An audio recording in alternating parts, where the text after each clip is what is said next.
professionnel en gestion du changement peut amener de la valeur ajoutée à une organisation en aidant un gestionnaire de projet, une équipe de projet, des gestionnaires à prendre du recul. Donc, être capable de regarder la forêt plutôt que de regarder l'arbre.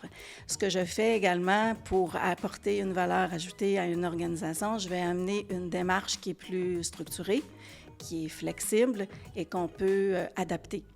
Je vais également profiter de mon expertise pour être capable de poser les bonnes questions, pour être capable d'amener ces gens-là à cheminer et de les faire réfléchir pour aller un peu plus loin dans leur réflexion sur la façon d'amener les changements dans leur organisation.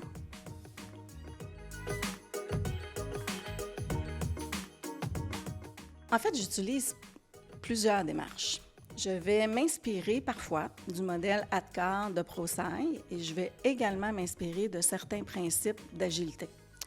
Toutefois, je privilégie utiliser le modèle Do It, Do It étant pour définir, organiser, implanter, talonner. Do It vient de A+, donc c'est professionnels en gestion du changement de A+, qui ont développé ce modèle de gestion du changement. On l'utilise depuis plus d'une quinzaine d'années et on a vu le succès et la différence que l'application de ce modèle-là et que cette démarche-là peut appliquer ou peut apporter chez nos clients. Le Do It se décline donc, le modèle se décline en 4 étapes. Ces 4 étapes-là sont on peut facilement les arrimer avec les étapes types de gestion de projet. On peut également arrimer nos différentes activités reliées à ces 4 étapes-là aux étapes de gestion de changement. La démarche Do It possède également plusieurs accélérateurs. Ces accélérateurs-là me permettent de pouvoir bâtir ma stratégie de gestion du changement et mon plan de gestion du changement. Ça permet de faciliter et de mieux gérer les différents changements qu'on veut implanter dans une organisation.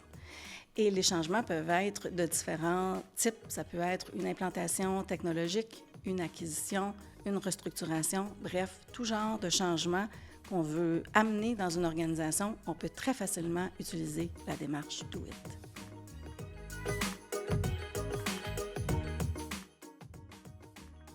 En fait, j'utilise ma démarche Do It toujours.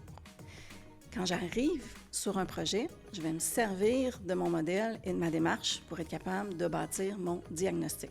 Ça va donc m'inspirer les questions que je vais vouloir poser pour aller poser un bon regard et de déterminer quelles vont être les activités que je vais devoir mettre en place dans le cadre de mon projet. J'utilise aussi la démarche en cours de projet. Donc, on le sait, on n'arrive pas toujours comme professionnel en gestion du changement au début d'un projet. On peut arriver un peu plus tard dans le projet.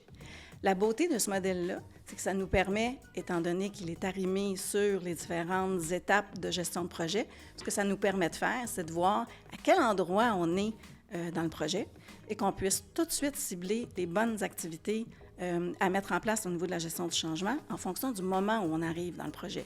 Mais ça me permet quand même de poser des questions pour aller valider si effectivement les étapes qui devaient se tenir en début de projet ont réellement été réalisées. Est-ce qu'on a communiqué les raisons pour lesquelles on fait ce changement-là? Est-ce qu'on a bien identifié la portée de la gestion du changement? Est-ce qu'on a bien identifié les parties prenantes qui vont être touchées? Est-ce qu'on a commencé à réfléchir aux impacts? Donc, le modèle me sert également à entrer en relation avec mes équipes de projet ou avec mes gestionnaires, puis à leur poser ces bonnes questions-là. Autre élément, mes odeurs. Je me sers beaucoup de mon intuition. Je me fie beaucoup à mes intuitions et je les appelle affectueusement mes odeurs. Ce que je fais, c'est quand je suis dans un projet et que je me rends compte qu'il y a quelque chose qui accroche ou que ça ne se déroule pas de manière aussi fluide que je le souhaiterais, à ce moment-là, je prends cet élément d'odeur-là, je le passe dans mon scan et là, j'ai des lumières qui allument. Et ces lumières-là vont me permettre d'aller poser des questions ou d'aller mettre en place des actions pour essayer d'aller valider et de faire en sorte que ce qui n'est pas fluide devienne plus fluide. À titre d'exemple, j'étais dans un groupe de travail, je trouvais qu'on avait de la difficulté à arriver à nos conclusions dans le groupe de travail. j'ai pris un pas de recul puis je me suis dit, qu'est-ce qui se passe? Pour me rendre compte finalement que la cible et les objectifs n'étaient pas clairs, puis les gens n'avaient pas une compréhension commune de la portée.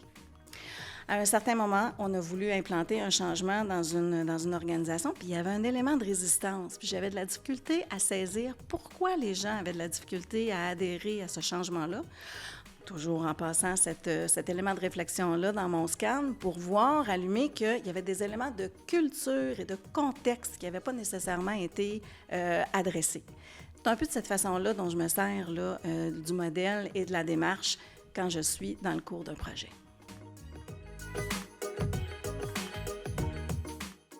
J'apporterai un élément de réponse en 2 temps. Le premier temps, c'est rassurant pour soi comme professionnel en gestion du changement. C'est rassurant parce que un projet, ça bouge. Un projet, c'est vivant et il faut se donner les moyens pour être capable de danser et de bouger avec le projet. Le modèle et la démarche Do It nous permet ça. Donc, on est capable d'avoir une certaine structure qui nous permet d'être flexible et d'être capable de s'adapter en fonction de ce qui se passe au niveau du projet, puis d'être capable de s'adapter au niveau du client aussi.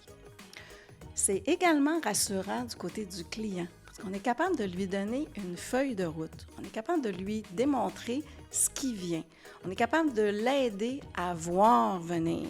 Et cette démarche-là nous permet également de lui permettre de se poser les bonnes questions quand vient le temps pour lui d'implanter son changement.